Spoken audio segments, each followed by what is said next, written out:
Hi, I'm glad you're here.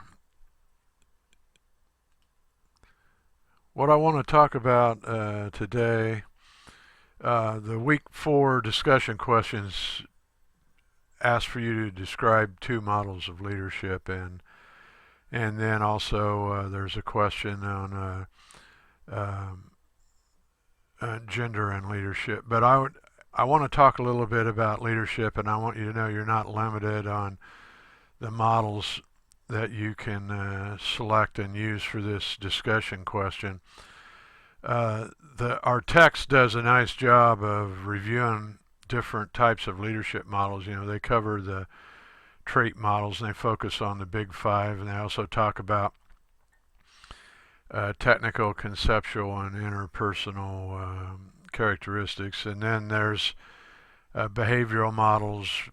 They focused on the Ohio State leadership uh, model, and then there's situational models. Some people call these contingency models. Situational leadership is probably the best known on those.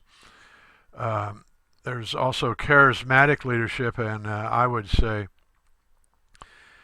although they describe characteristics of charismatic leaders, you can have charismatic leaders functioning within any of these styles.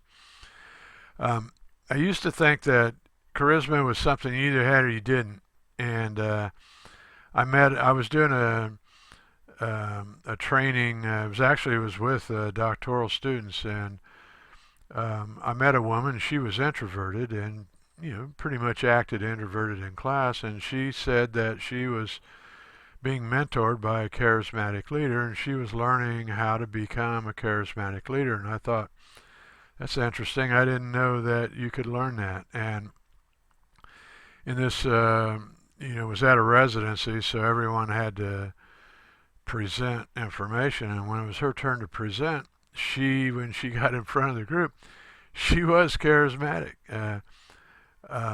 I was impressed, and so she taught me that it's a learned leadership style, so you can learn to be charismatic.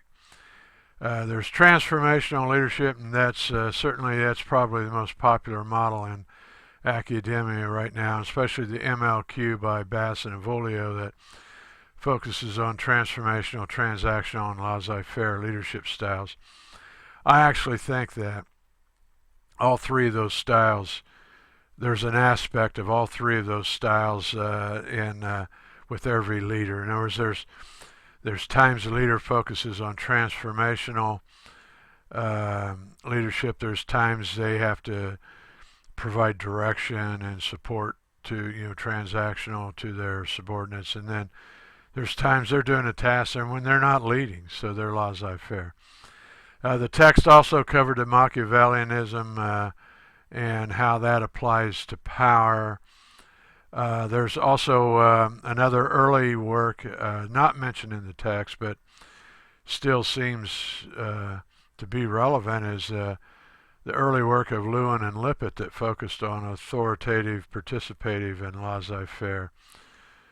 So I think, especially in the U.S., we still see, especially authoritative models, still see a lot of that.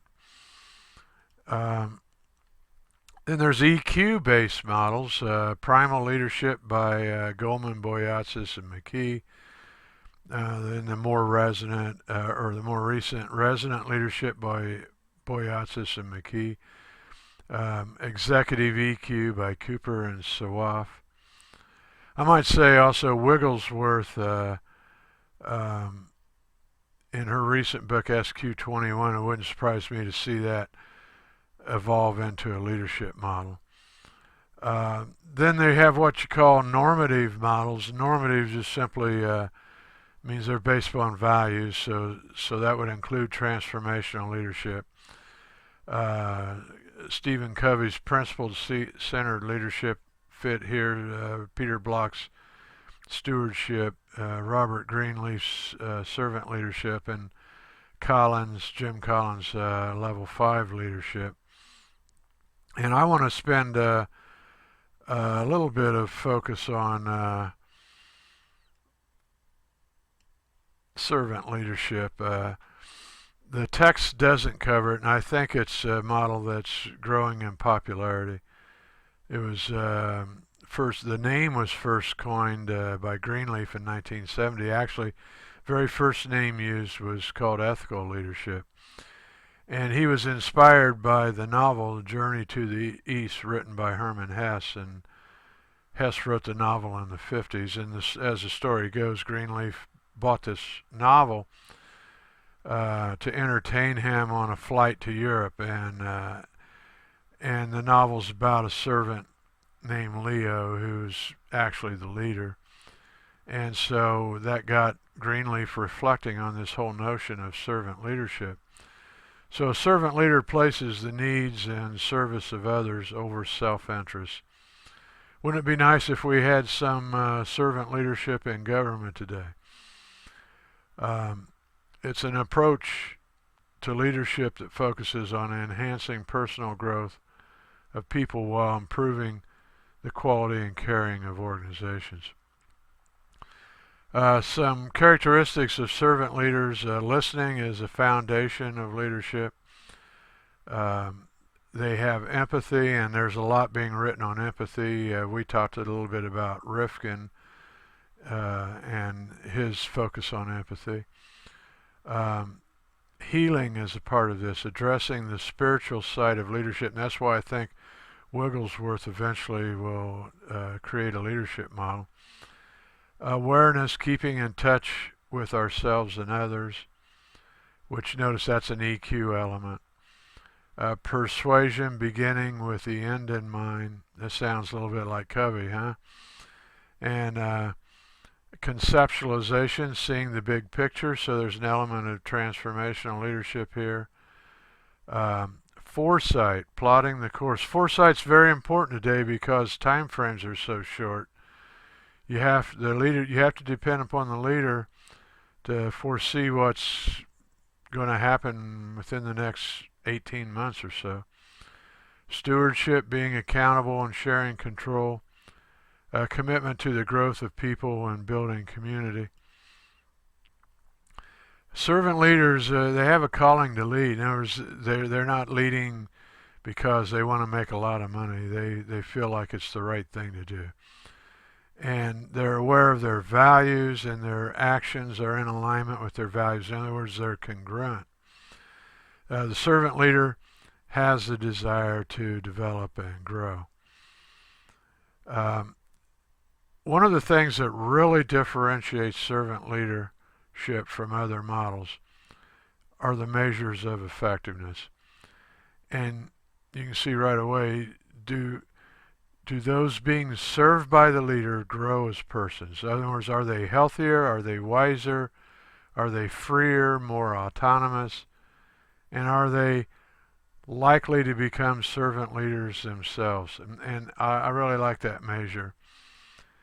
And then, real important here, what is the effect of the leader on the least privileged members of the group? Do they benefit from the leader's actions, and are they, at the very least, they're not further deprived? And sometimes this is where I think it'd be nice to have some servant leaders in government today, because it seems like too many government leaders, politicians, are wanting to exploit the least privileged members within society rather than attend to their interests. I listed references for all these leadership models just in case you have an interest in them, and I'm going to upload this presentation as well. But the point I want to make is that you're not limited in leadership models that you review. There's also evolutionary psychology has a leadership model, and I didn't cover it, but there's a lot of leadership models today, and I think our text does a pretty good job of covering most of them. Thanks.